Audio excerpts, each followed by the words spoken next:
कथेचा हा भाग समजून घेण्यासाठी मागचा भाग नक्की ऐका. संध्या म्हणते, गंगा, तू माझ्यासाठी गंगाधर दासपेक्षाही मोठी शत्रू बनली आहेस. तुझ्यामुळेच माझा सूड अपूर्ण राहिला. माझ्या संपत्तीवरचा हक्क मी गमावला. त्याला कारण तूच आहेस, नाही का तू दुष्ट स्त्री? तू माझ्या मुलाला लग्नाच्या जाळ्यात अडकवलं नसतंस तर आज माझी ही दुर्दशा झाली नसती. मी तुला कधीच माफ करणार नाही.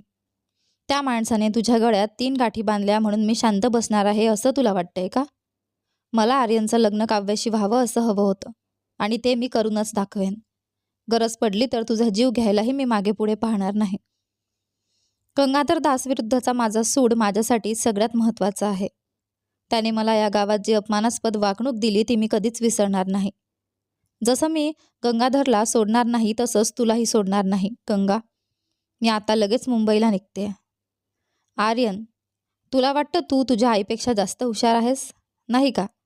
तू मुंबईला पडून गेलास कारण तुला भीती होती की इथे राहिलास तर मी काव्याला परत आणून तुझं तिच्याशी लग्न लावून देईन.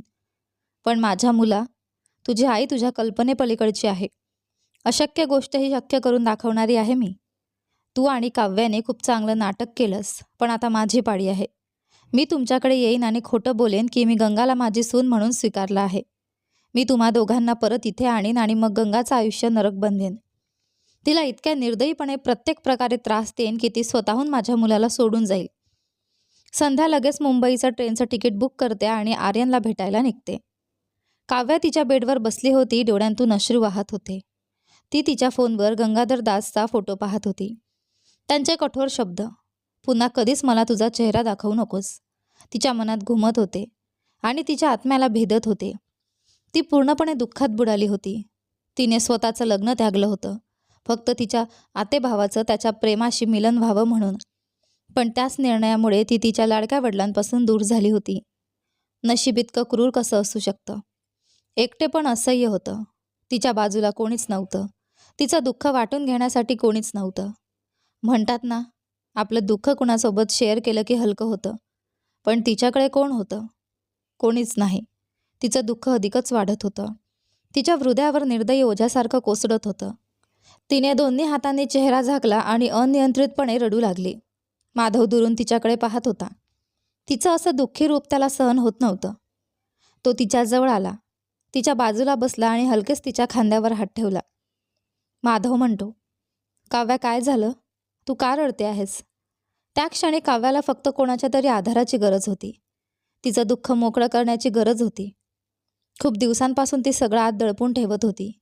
काही न विचार करता ती माधवच्या छातीवर टेकली. तिचे हुंदके थांबत नव्हते. माधव थोडा दचकला. त्याला तिचं दुःख, तिचं तुटलेलं मन जाणवत होतं. ती फक्त रडत नव्हती, ती आतून तुटत होती. माधव म्हणतो, काव्या, तुला हरकत नसेल तर तू तुझं दुःख माझ्यासोबत शेअर करू शकतेस. मी वचन देतो, मी कुणालाही सांगणार नाही. आणि तुझं ओझं कमी करण्यासाठी मी काही करू शकलो तर क्षणाचाही विचार करणार नाही. पहिल्यांदाच काव्याला आशेची एक किरण दिसली. तिचं दुःख मनातच ठेवणं तिला अजून तोडत होतं. आणि माधव, तो फक्त मित्र राहिला नव्हता. ती स्वतःला आवरू शकली नाही. तिने सगळं सांगितलं. तिचा त्याग, वडिलांचा राग आणि तिला सतावणारं असह्य एकटेपण. आत्तापर्यंत माधव काव्याचा आदर करत होता, तिचं कौतुक करत होता. पण तिची कथा ऐकताना त्याच्या मनात काहीतरी वेगळंच उमललं. प्रेम. ती नेमकी कशी स्त्री होती? ज्या जगात प्रेम न मिळाला की माणसं राक्षस बनतात, जिथे लोक टोकाला जाऊन ज्यांना ते प्रेम करतात असं म्हणतात त्यांनाच संपवायला मागे पुढे पाहत नाहीत, त्या जगात ती मात्र वेगळीच होती. ज्या पुरुषावर ती प्रेम करत होती त्याच्या आनंदासाठी स्वतःचा त्याग करणारी. तिने स्वतःहून तिचं लग्न मोडून टाकलं होतं. शेवटच्या क्षणी लग्न तुटलं तर वधूला किती अपमान सहन करावा लागतो हे तिला पूर्ण माहीत होतं. समाज तिला कधीच माफ करणार नव्हता. लोक तिच्यावरच आरोप करतील, तिचं नाव खराब करतील, तिच्या चारित्र्यावर प्रश्नचिन्ह उभं करतील. हे सगळं तिला माहीत होतं. तरीही तिने हाच मार्ग निवडला. माधवला राजा बलीची कथा आठवली, ज्याने आपल्या श्रद्धेसाठी सर्व काही अर्पण केलं. एका गरजू पक्षासाठी स्वतःचं मांस देण्या इतकं मोठं बलिदान दिलं. अशा निस्वार्थी व्यक्तींच्या गोष्टी तो फक्त कथांमध्येच ऐकत आला होता. पण आज तो अशीच एक आत्मा प्रत्यक्षात पाहत होता. माधव म्हणतो, आजच्या काळात तुझ्यासारखं निर्मळ मन असलेली स्त्री कुठे सापडते काव्या? तू खरोखरच दुर्मिळ आहेस. निस्वार्थतेचं जिवंत उदाहरण आहेस तू. मी तुला काही करायला भाग पाडणार नाही, पण माझी एकच विनंती आहे, कृपया रडणं थांबव. आता एकही अश्रू नाही. हा तुझ्या मित्राचा आदेश आहे आणि तो तुला पाळलाच पाहिजे. काव्याने त्याच्याकडे पाहिलं. तिच्या डोळ्यात अजूनही अश्रू दाटलेले होते, पण कित्येक दिवसांनी तिला पहिल्यांदाच असं वाटलं की कोणीतरी तिला समजून घेत आहे, कोणीतरी तिला खऱ्या अर्थाने पाहत आहे. माधवच्या डोळ्यातही अश्रू दाटले. तिला सावरण्यासाठी त्याने हलकेच तिच्या खांद्यावर हात ठेवले. तिला अलगद उभं केलं. तिचे अश्रू पुसत तो शांत पण ठाम आवाजात म्हणाला, काव्या, कृपया जे झालं त्याचा विचार करत बसू नकोस. तू जे केलं आहेस ते खरोखर अद्भुत आहे. सामान्य माणसांकडे इतकं धैर्य नसतं. तुला स्वतःचा अभिमान वाटायला हवा. परमेश्वर सगळं पाहतो आणि तो तुझ्या निर्मळ मनाला नक्कीच चांगलं फळ देईल. काव्य म्हणते, माझा देवावरचा विश्वासच उडत चाललाय. जर तो खरोखर असता तर माझे वडील माझा इतका तिरस्कार करू दिला असते का? माधव म्हणतो, देव आपल्याला अनेकदा अडथळ्यांमधून परीक्षा घेतो. तू तुझी परीक्षा उत्तीर्ण झाली आहेस आणि तो तुला नक्कीच आशीर्वाद देईल. दुःख आणि वेदना कायम राहत नाहीत. मला खात्री आहे तू आणि तुझे वडील लवकरच पुन्हा एकत्र याल. त्यांच्या दृष्टीने पाहिलं तर तुझं लग्न इतक्या अचानक मोडल्यामुळे त्यांना झालेल्या अपमानाशी ते अजूनही झुंज देत आहेत. कदाचित रागात, दुःखात त्यांनी तुला ते कठोर शब्द बोलले असतील, पण काहीही झालं तरी ते तुझे वडीलच आहेत. माधव म्हणतो, मुलं कितीही मोठी चूक केली तरी आई वडील 2-4 दिवस रागावतात, पण शेवटी ते माफ करतातच. हीच त्यांची महानता आहे. जग तुला चुकीचं समजेल, पण वडिलांसाठी मुलं कधीच पूर्णपणे चुकीची नसतात. माझ्यावर विश्वास ठेव, ते तुला पुन्हा मिठीत घेतील. काव्या म्हणते, मला वाटत नाही माझे बाबा मला कधी माफ करतील. जर त्यांना खरंच माझी काळजी असती तर त्यांनी मला शोधण्याचा तरी प्रयत्न केला असता, नाही का? माधव म्हणतो, तुला कसं माहीत त्यांनी प्रयत्न केला नाही? कदाचित ते तुला शोधत असतील. त्यांना हे माहीतच नाही की तू गावाच्या टोकाला असलेल्या छोट्या झोपडीत राहते आहेस. मी तुला सांगितलं होतं ना, काही झालं तरी तू त्यांचीच मुलगी आहेस. कदाचित त्यांनी तुला आधीच माफ केलं असेल आणि ते तुला शोधत असतील. कृपया निराश होऊ नकोस. तुला स्वतःचा अभिमान वाटायला हवा.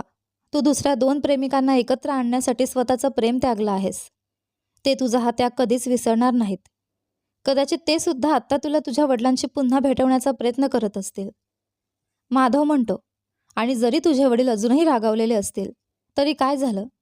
तुला अशा प्रकारे त्रास सहन करायला नको. तू माझ्यावर केलेल्या उपकारांची परतफेड करणं हेच माझं कर्तव्य आहे. तू परवानगी दिलीस तर मी तुझ्या वडिलांकडे जाईन, त्यांना सगळं खरं सांगीन आणि तुला परत घरी नेण्याची व्यवस्था करीन. तू होकार दिलास तर आपण आजच जाऊ शकतो. मला तुझी ही अवस्था अजिबात सहन होत नाही. काव्या म्हणते, माझी इतकी काळजी घेतल्याबद्दल धन्यवाद, पण माझ्या बाबांना हे सत्य कधीच कळू नये. मी माझ्या कझनला वचन दिलं आहे.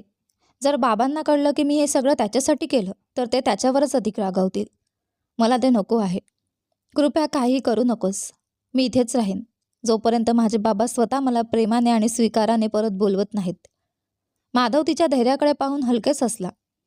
माधव हसत म्हणतो, तू स्वतः दुःखात बुडालेली असताना इतरांचा विचार करतेस. तुझ्या कझनचं सुख व्हावं म्हणून सगळा दोष तू स्वतःवर घेतलास. तू मला महाभारतातल्या कर्णाची आठवण करून देतेस, ज्याने आपल्या संरक्षणासाठी असलेलं कवचकुंडल एका गरजू ब्राह्मणाला दिलं. हे माहीत असूनही की त्यामुळे त्याचा जीव जाऊ शकतो, पण त्याच्या निस्वार्थीपणामुळेच त्याला श्रीकृष्णाचा आशीर्वाद मिळाला आणि स्वर्गप्राप्ती झाली. मला खात्री आहे तुझा हा त्याग तुला दुप्पट आनंद देईल. तू खरंच वेगळी आहेस काव्या. तू अनोखी आहेस, इतरांसाठी प्रेरणा आहेस. मी तुझ्या निर्णयात हस्तक्षेप करणार नाही, पण एक वचन दे. आता तू रडणार नाहीस. एकही अश्रू तुझ्या डोळ्यातून वाहू नये. मित्राचा आदेश समज आणि पाळ, ठीक आहे? खऱ्या अर्थाने आपलं कुटुंब तेच असतं जे आपल्या सर्वात कठीण काळात आपल्यासोबत उभं राहतं. ही म्हण काव्याच्या मनात घुमली. सगळ्या परिस्थितीतही तिला माधवसारखा मित्र मिळाल्याबद्दल तिच्या मनात खोल कृतज्ञता होती. त्याच्या आधारामुळे तिचं दुःख थोडं हलकं वाटू लागलं. काही दिवसांनी यशोदा पूर्णपणे बरी झाली. माधव आणि काव्याला वाटलं की आता तिला सत्य सांगण्याची वेळ आली आहे. पण कसं सांगायचं? तिची प्रतिक्रिया काय असेल? ती खूप व्यथित होईल का? तिचं नाजूक मन हे सहन करू शकेल का? तिचं मन तुटेल या भीतीने ते दोघंही थांबले. तिला सत्य अशा पद्धतीने सांगायचं होतं की तिच्या मनाला दुखापत होऊ नये. काव्या घर सोडून गेल्यापासून गंगाधर दास पूर्णपणे एकटे पडले होते. एका बाजूला तिच्या गैरहजेरीचं दुःख त्यांना पोखरत होतं, तर दुसऱ्या बाजूला संपूर्ण गाव त्यांच्या आणि त्यांच्या मुलीबद्दल वाईट चर्चा करत होतं. लोक कुजबुजत होते. तो बाप म्हणून अपयशी ठरला. त्याने मुलीला योग्य संस्कार दिले नाहीत. तिचं संगोपनच चुकीचं झालं. लोकांनी तर इतकंही म्हटलं की काव्याने स्वतःच्या लग्नात रस्त्यावरच्या स्त्रीसारखं वागणं केलं. तिला ना सन्मानाची जाणीव आहे ना लाज. आर्यनसाठी काव्याने स्वतःची प्रतिष्ठा पणाला लावली होती. लग्न थांबवण्यासाठी तिच्याकडे दुसरा पर्याय नव्हता, म्हणून तिने खोटं बोललं की ती दुसऱ्या कुणावर प्रेम करते. पण त्या एका खोट्याची तिला फार मोठी किंमत मोजावी लागली. जगाच्या नजरेत तिचा सन्मान संपला. शेवटच्या क्षणापर्यंत लग्न नेऊन अचानक दुसऱ्या पुरुषावर प्रेम असल्याचं सांगितल्यामुळे लोकांनी तिला बिनधास्त, लाज नसलेली, पुरुष बदलणारी, फसवणूक करणारी स्त्री ठरवलं. पूर्वी गंगाधर दासांचा सन्मान करणाऱ्या त्या गावातलेच लोक आता त्यांच्या पाठीमागे त्यांच्या मुलीला चारित्रहीन म्हणत होते. हे प्रत्येक शब्द गंगाधर दासांच्या कानावर जणू जडत्या निखाऱ्यासारखे पडत होते. ते सहन होण्यापलीकडचं होतं. त्यांनी जरी काव्याशी नातं तोडल्याचं घोषित केलं होतं, तरी एक बाप आपल्या मुलीला खरंच कसा विसरू शकतो? कोणताही बाप आपल्या मुलीवर होणारा असा अपमान सहन करू शकत नाही. सततचे टोमणे, अपमान यामुळे ते खोल नैराश्यात गेले. लोक वरवर सहानुभूती दाखवायला यायचे, पण प्रत्यक्षात ते लग्नाचाच विषय काढून त्यांच्या संगोपनावर प्रश्न उपस्थित करायचे. त्यांच्या मुलीच्या चारित्र्यावर शंका घेत त्यांना टोचायचे. इतकंच नाही तर त्यांनी त्यांच्या मुलीला रस्त्यावरची स्त्री म्हणूनही हिणवलं. आता त्यांना हे सगळं सहन होत नव्हतं. अनेकदा त्यांच्या मनात विचार यायचा, या अपमानापेक्षा मृत्यूच बरा. पण प्रत्येक वेळी त्यांना त्यांच्या शेतात काम करणारे शेकडो शेतकरी, त्यांच्या कारखान्यांतील हजारो कामगार आणि त्यांनी सांभाळलेले अनाथ व वृद्ध लोक आठवायचे. त्यांनी अनाथालय आणि वृद्धाश्रम उभारले होते. अनेक लोक त्यांच्यावर अवलंबून होते. ते अचानक गेले तर त्यांचं काय होईल? जगण्याची इच्छा संपली असली तरी त्यांच्यासाठी ते जगत होते. एकेकाळी त्यांना वाटत होतं की आर्यन हा चांगला मुलगा आहे, जो काव्याशी लग्न करून त्यांची जबाबदारी सांभाळेल. लग्नानंतर सर्व काही त्याच्यावर सोपवून ते शांतपणे उर्वरित आयुष्य घालवतील, असा त्यांचा विश्वास होता. त्यांना वाटत होतं की आर्यन त्यांच्या समाजसेवेच्या कार्याला पुढे नेईन. पण आता सगळी स्वप्न तुटली होती. संध्याला ते या जबाबदाऱ्या देऊ शकत नव्हते, कारण तिच्याकडे आवश्यक अनुभव, शिक्षण आणि समज नव्हती. आर्यन मात्र हुशार होता, शिकण्याची क्षमता होती, पण आता तो त्यांचा जावईच राहिला नव्हता. त्यामुळे गंगाधर दास पूर्णपणे निराश झाले होते. त्यांच्या मनातलं दुःख शेअर करायला कोणी नव्हतं, म्हणून ते फक्त त्यांच्या एका मित्राशी बोलत असत. त्यांनी संध्याला कधीच आपल्या वेदना सांगितल्या नाहीत, कारण तिला त्रास होऊ नये असं त्यांना वाटत होतं. पण त्यांना हे माहीत नव्हतं की संध्याची सर्वात मोठी इच्छा म्हणजे त्यांना आयुष्यभर दुःखात पाहणं होतं. एके दिवशी त्यांचा जिवलग मित्र वासुदेव त्यांना भेटायला आला. गंगाधर दासांची अवस्था पाहून तो खूप व्यथित झाला. वासुदेव म्हणतात, किती दिवस असंच एकटं दुःख सहन करणार आहेस? जे झालं ते झालं. तुझ्या मुलीकडून चूक झाली असेल, पण सांग, जर आई वडीलच आपल्या मुलांना माफ करणार नाही तर कोण करणार? काहीही झालं तरी ती तुझीच मुलगी आहे. तिला परत घरी आण आणि ज्या माणसावरती प्रेम करते त्यालाही सोबत घेऊन ये. मी तुला ओळखतो गंगाधर, तू तुझ्या मुलीवर प्राणापेक्षा जास्त प्रेम करतोस. कितीही राग असला तरी तिच्याशिवाय तू राहू शकत नाहीस. उशीर होण्यापूर्वी तिला स्वीकार. एका चुकीसाठी स्वतःला किती काळ त्रास देणार आहेस? जर तिने तिच्या आवडत्या माणसाशी लग्न केलं असतं तर तू घराच्या सगळ्या जबाबदाऱ्या त्याच्यावर सोपवून शांतपणे जगू शकला असतास. अजून किती काळ या वेदनेत स्वतःला जाडत राहणार आहेस? जर तिच्याकडून चूक झाली असेल तर तू तिला माफ करून सगळं पुन्हा नीट करू शकत नाहीस का? जा आणि तिला परत घेऊन ये. तुला कल्पना आहे का ती काय सहन करत असेल? ती कुठे आहे, कशी जगते आहे, आपल्याला काहीच माहीत नाही. विचार कर, तिच्या मनात किती वेदना असतील जेव्हा तिला हे कळत असेल की तिच्या स्वतःच्याच वडिलांनी तिला नाकारलं आहे. तुला अंदाज आहे का ती किती त्रास सहन करत असेल? गंगाधर दास म्हणतात, नाही, मी तिला कधीच परत आणणार नाही. लग्नाच्या मंडपात तिने जे केलं ते मी कधीच विसरू शकत नाही. सगळ्यांसमोर तिने माझा अपमान केला. संपूर्ण गावासमोर मला मान खाली घालावी लागली. अजूनही मी त्या अपमानातून सावरू शकलो नाही. वासुदेव म्हणतात, मी समजतो गंगाधर, तुझा त्रास आणि अपमान मला पूर्णपणे कळतो. हो, तिच्याकडून चूक झाली, यात शंका नाही.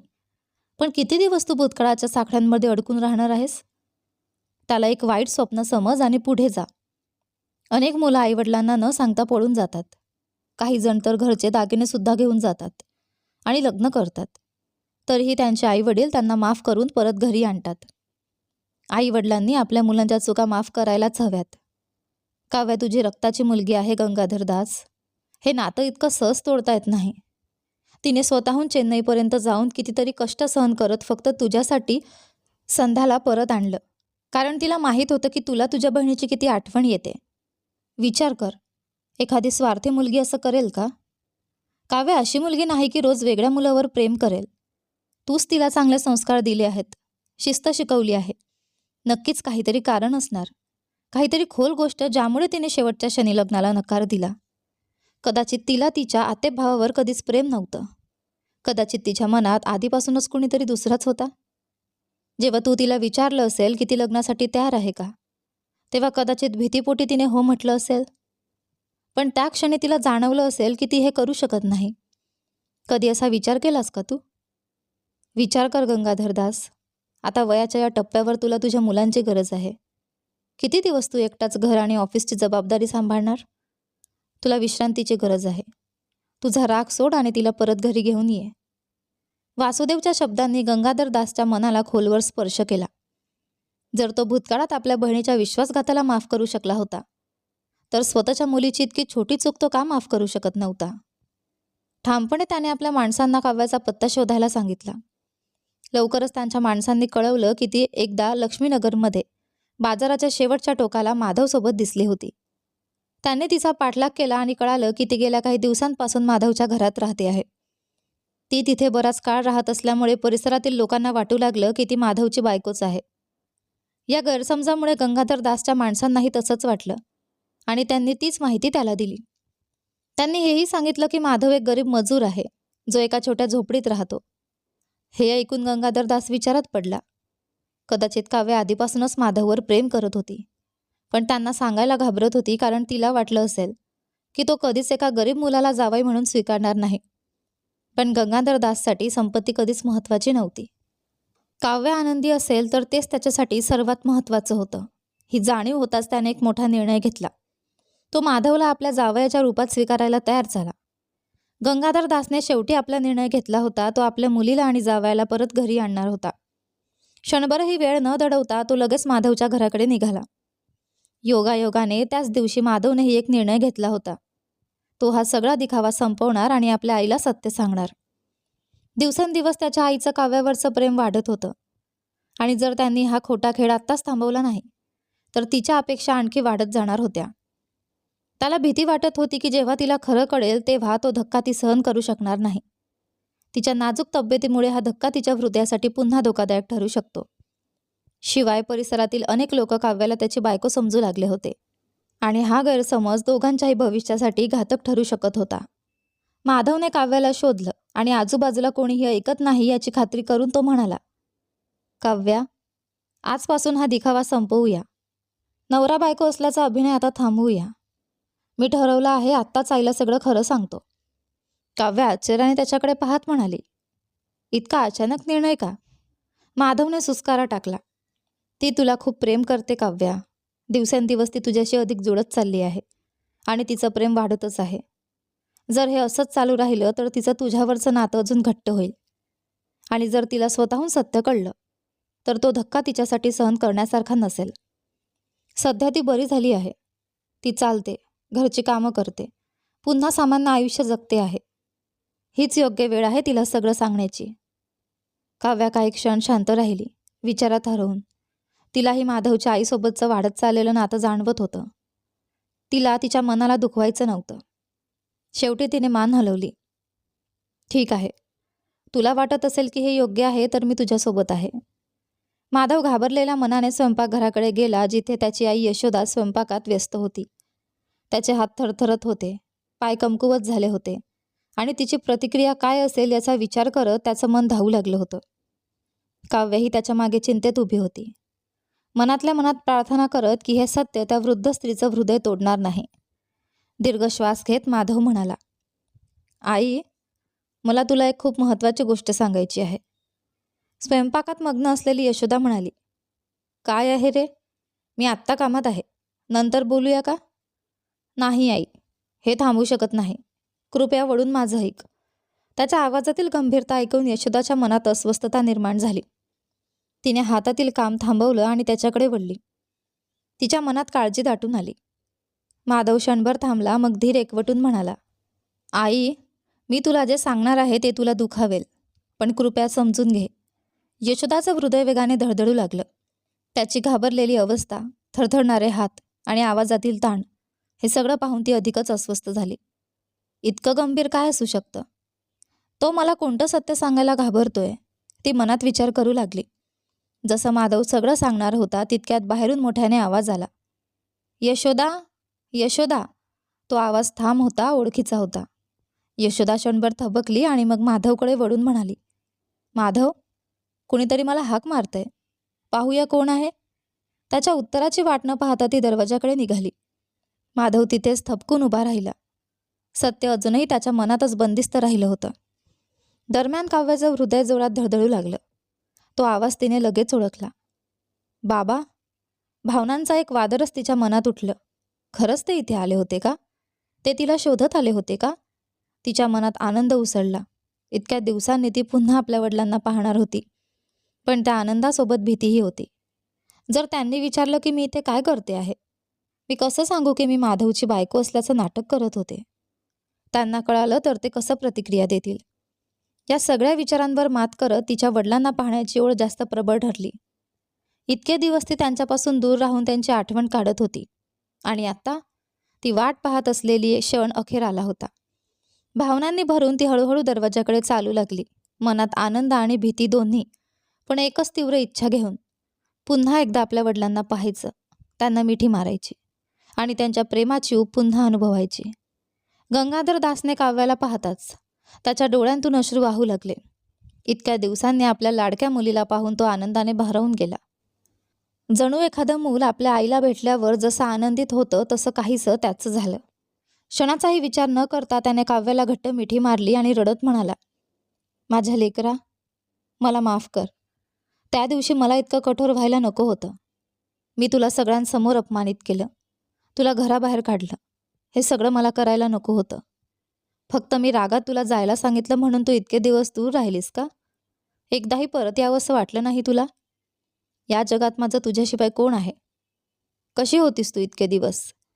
तुला माहीत आहे का किती रात्री मी अपराधीपणात बुडून तुला पाहण्याची आस लावून काढले आहेत? काव्याचा आनंद ओसंडून वाहत होता. तिला वाटलं होतं की तिचे वडील तिला पुन्हा कधीच पाहणार नाहीत, पण आज ते तिच्या समोर उभे होते, तिला घट्ट मिठी मारून. मला माफ करा बाबा. कितीतरी वेळा मला परत यावंसं वाटलं. मलाही तुमच्याशिवाय राहवत नव्हतं. अगदी काही दिवसांसाठी सुद्धा जेव्हा मी चेन्नईला संध्या आत्याला आणायला गेले होते तेव्हाही तुमच्यापासून दूर राहणं सहन होत नव्हतं. मग इतके दिवस दूर राहणं माझ्यासाठी किती कठीण होतं याचा तुम्ही विचार करू शकता का? पण मी परत आले नाही, कारण मला वाटत होतं की तुम्ही माझ्याकडे पाहणारही नाही. गंगाधर दासने दीर्घ श्वास घेत डोकं हलवलं. मी रागात काही बोललो म्हणून तू माझी मुलगी राहिली नाहीस का? सांग मला काव्या, माझं तुझ्याशिवाय कोण आहे? तू फक्त माझी मुलगी नाहीस, तू तुझ्या दिवंगत आईची सावली आहेस. इतक्या वर्षांपासून मी तुझ्यात तिचं रूप पाहत आलो आहे. माझ्या भोवती कितीही लोक असले, माझी बहीण, माझा भाचा, तरीही माझ्या आयुष्यातली पोकळी फक्त तूच भरू शकतेस. पण चूक माझीच होती. त्या दिवशी मला तुझ्याशी इतकं कठोर वागायला नको होतं. इतक्यात यशोदा आत आली. तिने एका अनोळखी माणसाला काव्याला मिठी मारून रडताना पाहिलं आणि तिच्या चेहऱ्यावर संभ्रम स्पष्ट दिसत होता. माधवही तिथे आला आणि त्या माणसाचं वय पाहून दोघांनाही वाटलं की तो काव्याचा कुणीतरी नातेवाईक असावा. गंगाधर दासने काव्याचे हात हातात घेत म्हणाला, बस झाला आता लेकरा. आता आणखी वेगळं राहणं नाही. तुझ्याशिवाय मी एक क्षणही जगू शकत नाही. चल आत्ताच आपण घरी जाऊया. इतके दिवस काव्या विचार करत होती की वडिलांचं प्रेम परत कसं मिळवायचं. पण आज काहीही प्रयत्न न करता नशिबानेच तिला तिचे वडील परत दिले होते. तिने मनोमन देवाचे आभार मानले. बाबा, मी जगातली सर्वात नशीबवान मुलगी आहे. माझ्याकडून लग्नाच्या दिवशी चूक झाली, तरीही तुम्ही मला शोधत इथे आलात. याहून मोठा आशीर्वाद माझ्यासाठी काय असू शकतो? गंगाधर दासच्या डोळ्यात पश्चाताप दाटून आला. या जगात कोण चूक करत नाही लेकरा. मी सुद्धा चुकलो. त्या दिवशी तू असं का केलंस हे मी कधी विचारलंच नाही. रागाच्या भरात मी असे शब्द बोललो जे मला कधीच बोलायला नको होते. पण त्यानंतर मी खूप विचार केला. जर तुला माधववर प्रेम होतं तर तोच तुला आनंद देऊ शकला असता. मी फक्त माझ्या मानमतभरासाठी तुला तुझ्या आतेभावाशी लग्न करायला भाग पाडलं असतं तर तू आयुष्यभर दुखी राहिली असतीस. मी आता म्हातारा झालो आहे काव्या. माझ्याकडे फार वर्ष उरलेली नाहीत. शेवटी काय महत्त्वाचं, माझा अहंकार की तुझं सुख? मला माझा स्वार्थ तुझ्या भविष्यापेक्षा मोठा कधीच ठेवायला नको होता. अश्रू पुसत तो हळू आवाजात म्हणाला. पण आता महत्त्वाचं हे आहे की तुझ्या व्यक्तीवर प्रेम करतेस, त्याच्यासोबत लग्न करून आनंदात जगते आहेस. मला आणखी काय हवं? काव्याचं मन भावनांनी भरून आलं. वडिलांचे शब्द ऐकून ती आनंदी झाली. पण त्याच वेळी तिच्या मनात शंकेची एक लकेर उमटली. लग्न? ते काय म्हणत आहेत? अचानक गंगाधर दासने विचारलं. तू मला आधी का नाही सांगितलं की तुला माधववर प्रेम आहे? तुला वाटलं का मी तो गरीब आहे म्हणून नाकारेल? जर तू साखरपुड्यापूर्वी मला सांगितलं असतंस तर मी माझ्या बहिणीला समजावून तुझं लग्न तुझ्या आवडत्या मुलासोबत लावून दिलं असतं. मी कधी संपत्तीला माणसाच्या स्वभावापेक्षा जास्त महत्त्व दिलं आहे का? तू त्याला निवडलंस म्हणजे तो नक्कीच चांगला माणूस असेल. मला तुझ्या संस्कारांवर पूर्ण विश्वास आहे. पण आता भूतकाळावर विचार करून काही उपयोग नाही. जे झालं ते झालं. त्यावर रडून काही फायदा नाही. चल, मी तुला आणि माझ्या जावयाला आत्ताच घरी घेऊन जातो. यशोदाला आता तो कोण आहे हे समजलं आणि तिने नम्रपणे हात जोडले. नमस्ते भाऊ. गंगाधर दास हलकस हसला. भाऊ म्हणजे तुम्ही यशोदा आहात, माधवची आई? यशोदाने मान हलवली. हो भाऊ, पण तुम्हाला माझं नाव कसं माहीत? गंगाधर दास हसत म्हणाला. मी तुमच्याबद्दल आणि तुमच्या मुलाबद्दल चौकशी केली आहे. सगळे म्हणतात तो खूप चांगल्या स्वभावाचा माणूस आहे. मला आनंद आहे माझ्या मुलीचं लग्न एका चांगल्या कुटुंबात झालं. यशोदा आनंदाने उजळून निघाली. भाऊ, तुम्ही स्वतःहून इथे आलात याचा मला किती आनंद झाला आहे हे मी शब्दात सांगू शकत नाही. माधव, तसाच उभा राहू नकोस. ये, तुझ्या सासऱ्यांचा आशीर्वाद घे. गंगाधर दासकडे वळून ती पुढे म्हणाली. भाऊ, जेव्हा माधव काव्याला घरी घेऊन आला आणि सांगितलं की तिच्या आईवडिलांनी त्यांच्या प्रेमाला नाकारलं, तेव्हा माझं मन तुटलं. तुमची मुलगी त्याच्यासाठी सगळं सोडायला तयार होती. इव्हन ती ज्या राजवाड्यात वाढली तेही. यापेक्षा मोठं प्रेम असू शकतं का? काव्या खूप खास मुलगी आहे भाऊ. ती या घरात आली आणि माझी तब्येत सुधारली. घरात पुन्हा आनंद परत आला. ती तर लक्ष्मीदेवीचं रूप आहे. मला नेहमी दुःख वाटायचं की तिला तिच्या वडिलांपासून दूर राहावं लागतं. पण आज तुम्ही स्वतः इथे येऊन ते सगळं दुःख मिटवलं. गंगाधर दासने हात जोडले. मला माफ करा यशोदा. एक वडील म्हणून मला अभिमानाने माझ्या मुलीला आशीर्वाद आणि भेटवस्तू देऊन पाठवायला हवं होतं. पण मी काहीच केलं नाही. मला माझी चूक सुधारायची आहे. यानंतर पुढे काय होतं ते पहा आपल्या या कथेच्या पुढच्या भागामध्ये. तोपर्यंत आजचा भाग कसा वाटला कमेंट करून नक्की सांगा. धन्यवाद.